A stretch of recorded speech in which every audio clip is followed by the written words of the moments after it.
Welcome back.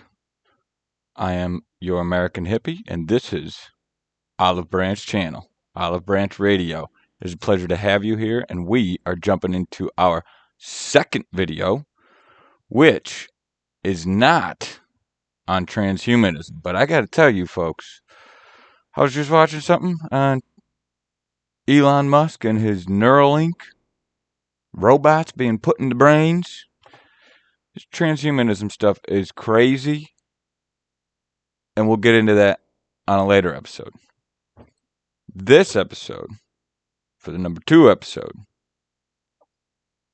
because this show is all about nationalism versus globalism, which is what I pointed out in the first episode, my introductory episode. This episode will be on election integrity. Because without the integrity of our elections, regardless of who wins, every election we have, we need to be able to look at the data, look at the votes, and say, oh yeah, okay, here's the winner. Here's the winner. We played by the rules. Here's how we followed the rules. Here's the winner.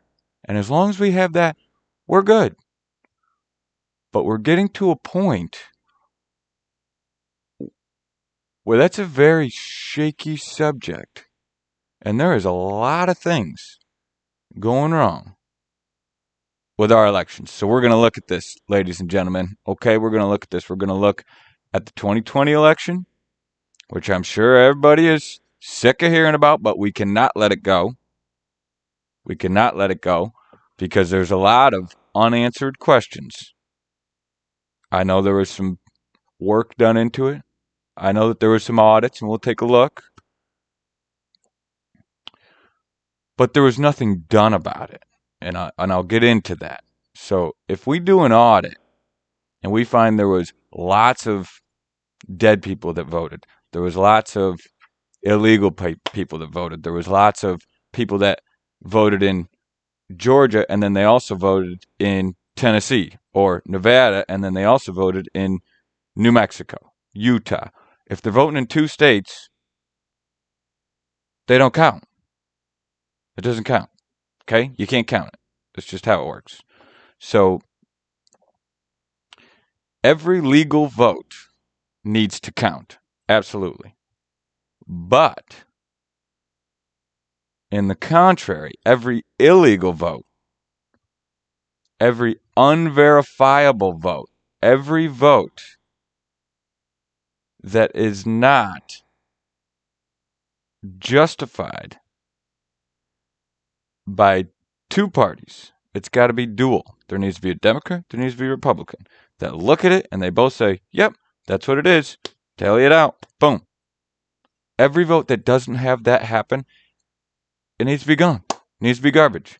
And if in the end we need to do a recount, then that's fine. We can do a recount or revote. It's fine. Get the people back out there. Do it all over again. Right? Whatever you got to do. Whatever you have to do to ensure that the election, the very foundation of this country, it's got to be justifiable. Right? What makes up our republic, it's got to be justifiable. And at this point, I don't think it is, brothers and sisters. I don't think it is. But let's take a look at a few things. All right, I'm going to jump out of your way and get my face out of the picture. We're going to bring up a much more handsome face. This here is Dr. Peter Navarro. Brilliant man. Brilliant man. Worked on the Trump campaign, the last president, President Trump. Worked on the last Trump campaign. As you can see here, PhD from Harvard. Okay, Professor of Emeritus of Economics. Professor Emeritus of Economics. Sorry, I screwed that up. For more than 20 years. This guy is no bum. This guy's no whack job. He's a scholar. He's a doctor. Okay? After the 2020 election, he was very skeptical of what was going on. Oh, yeah, and just to point out his position at the Trump White House, assistant to the president and director of the Office of Trade and Manufacturing Policy. Absolutely. He's a big supply chain guy.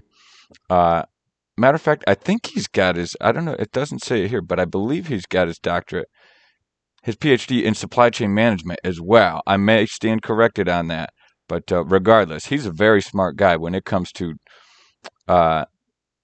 supply chain operations, when it comes to economics, finance, you name it.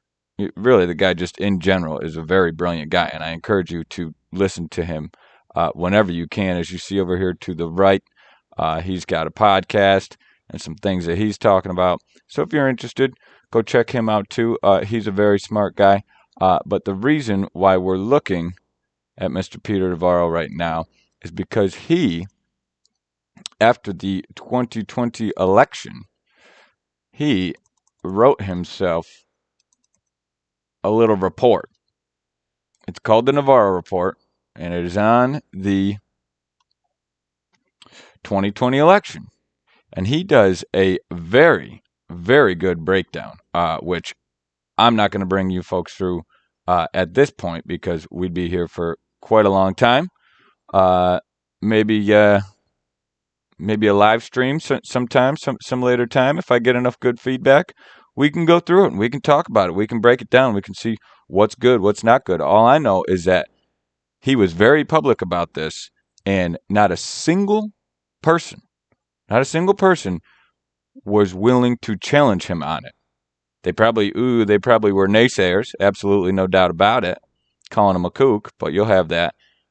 But as far as challenging the details, the specifics, the receipts, no one challenged him on it. So let's just take a quick look at what Dr. Peter Navarro has here. Okay, so he breaks it down into three different sections. The first being the immaculate deception. So essentially what he does is he breaks it down 6 key dimensions of election irregularities. And so this is kind of what we were talking about earlier, just outright voter fraud, where either votes are being bought, or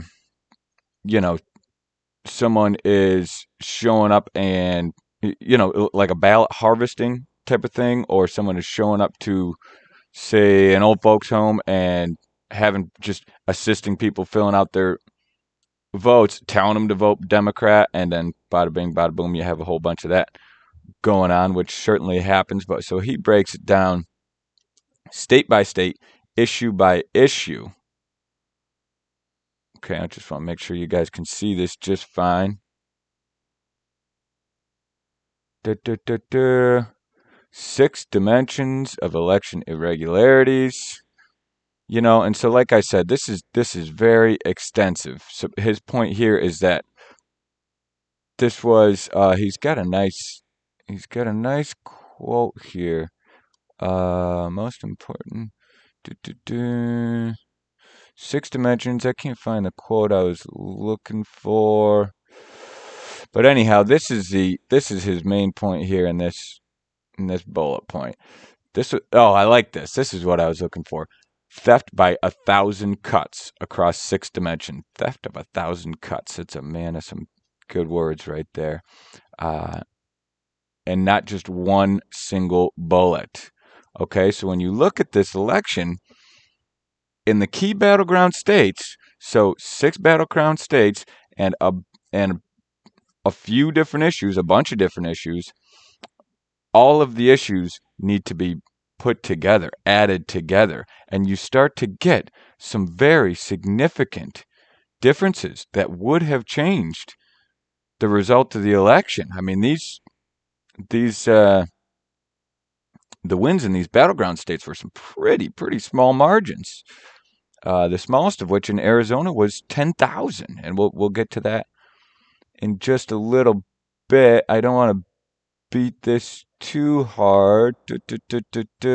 This is just kind of saying it really wasn't fought very well in the courts. Yes, I know it did go to courts, but a lot of them got thrown out for standing, which is a shame. Even the Supreme Court case that Texas and a few other states brought to the Supreme Court, saying that their votes were stolen because on a national level, if other states are stolen by cheating and it changes the result of who their state wanted, that deprives them of their voter integrity. And I think that's a good point. Whatever, I don't, what do I know? I'm just a dirty old hippie. But the Supreme Court threw it out for standing. They said they didn't have standing, which is strange to me. I always like these numbers too. If you look here, he's just, not that this states anything, but it's pretty shocking. This is the Trump lead at midnight. He's up by almost 400,000 in Georgia. And then after they count all their ballots, takes them weeks and weeks to count their ballots, Biden winds up winning by a 12,000 margin. Here he's up 500,000. Trump's up at 500,000 at midnight. They get their ballots in, right? Which is arguably illegal ballots.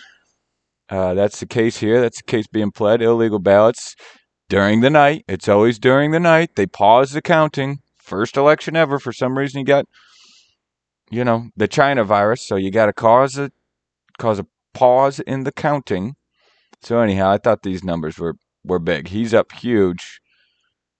President Trump is up huge. Not that I'm saying that I wanted him to win. This is not my point here. What I'm saying is election integrity, regardless of who wins. It needs to be able to be proven. Let me just reiterate that.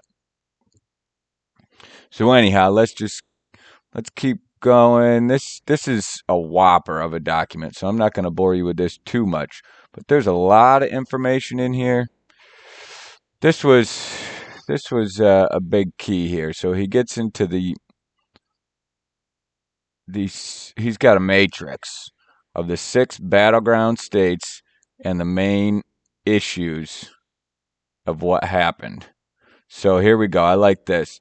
Arizona, ballot, quote unquote, victory margin, 10,000. Ballots in question, over 100,000.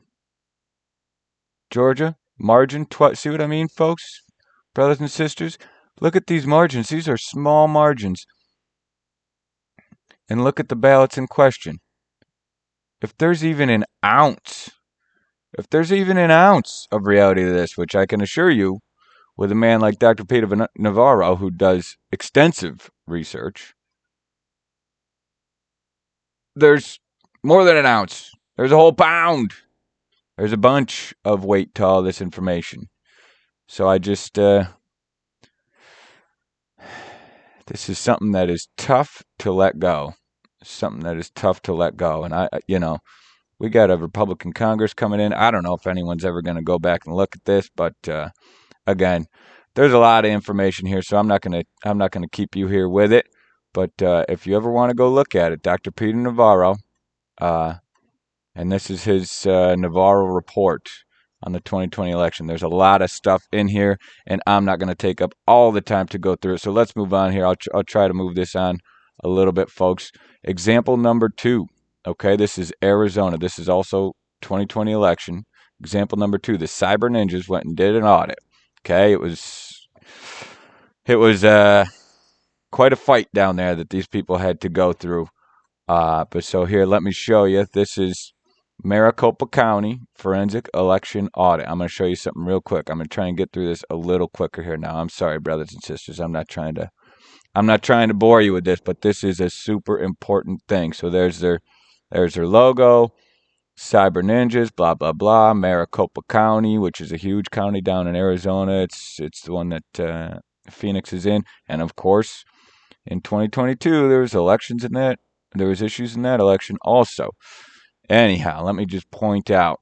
So these guys say blah blah. This audit has been most comprehensive, right, and involved hand counting. Says they did a good job.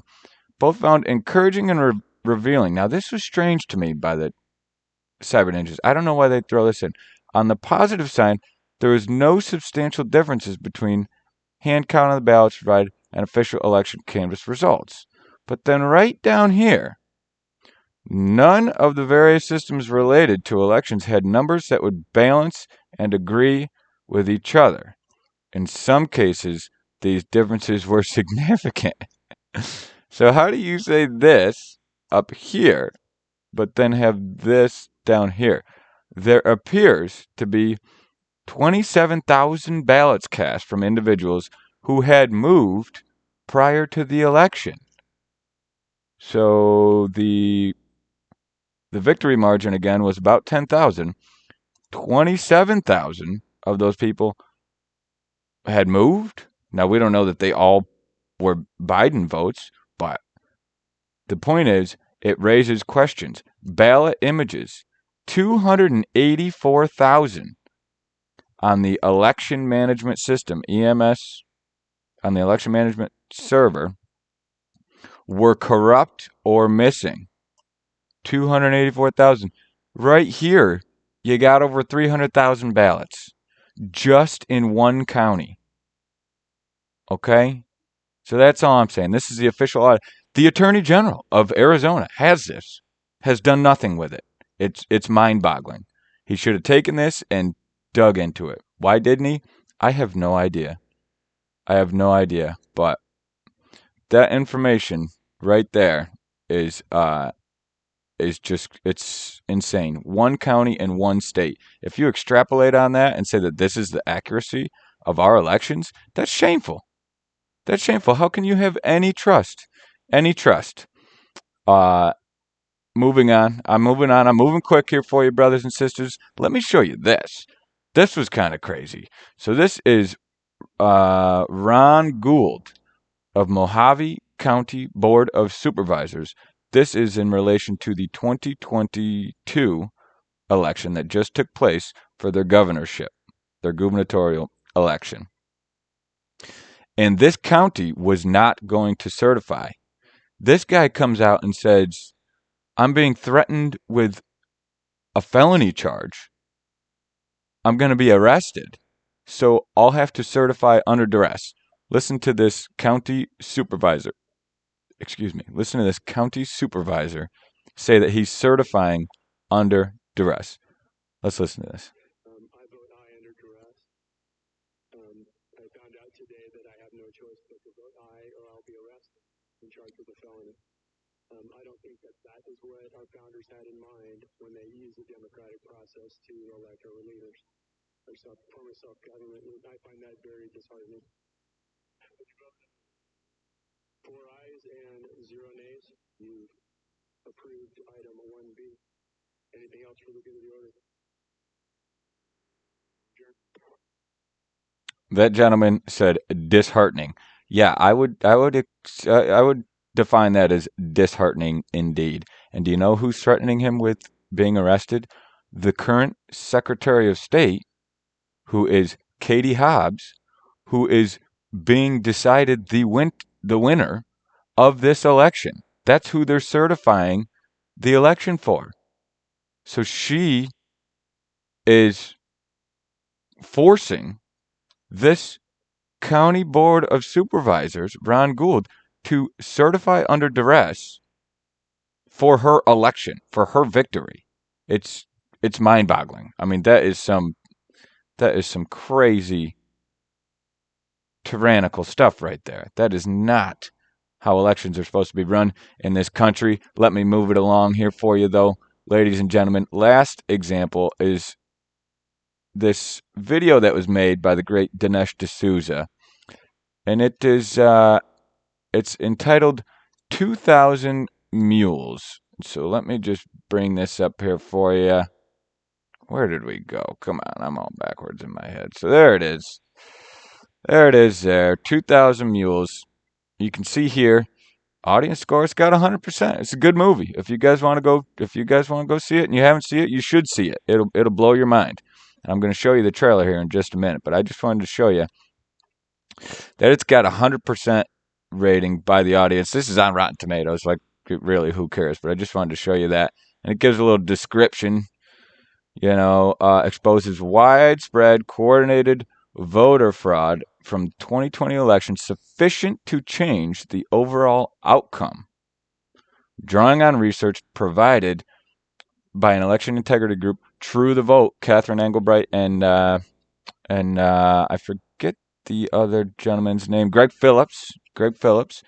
Um, and they do a lot of geo-tracking stuff. It's crazy, brothers and sisters, crazy. So if you haven't seen it, I encourage you. It'll blow your mind. Very good movie. And let me just show you that trailer. Let me just show you that trailer right now. Okay? I hope you hang on and watch it, and I'll catch you on the flip side and say my goodbyes. This is the last thing I got for you. Let's check out this trailer. It's 3 minutes long, I believe, but if you're here, stick with me. Check it out. I think the most extensive we have put together. I think the most extensive and inclusive voter fraud organization in the history of American politics.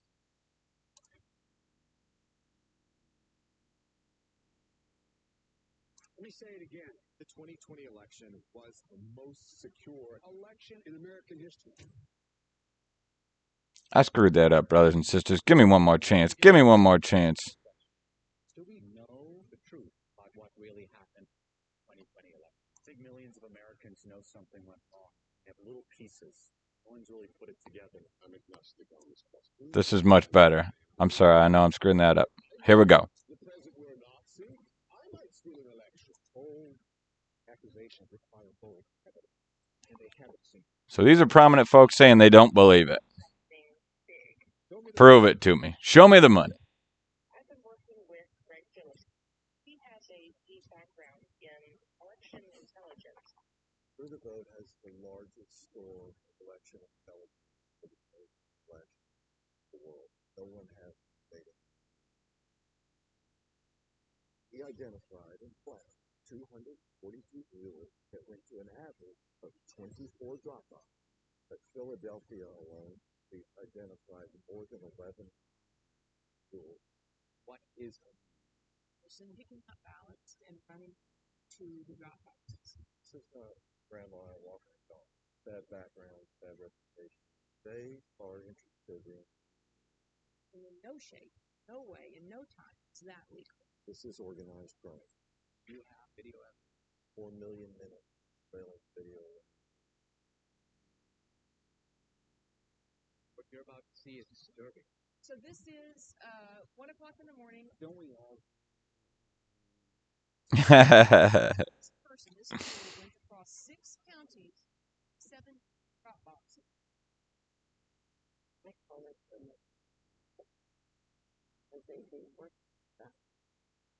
This was not what showed like just sickening.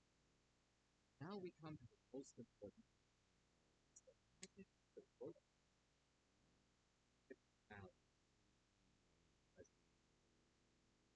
It's not a leap to say this would have made it. They have ruined election day in the United States. Mm-hmm. And that's enough for me to fight the left.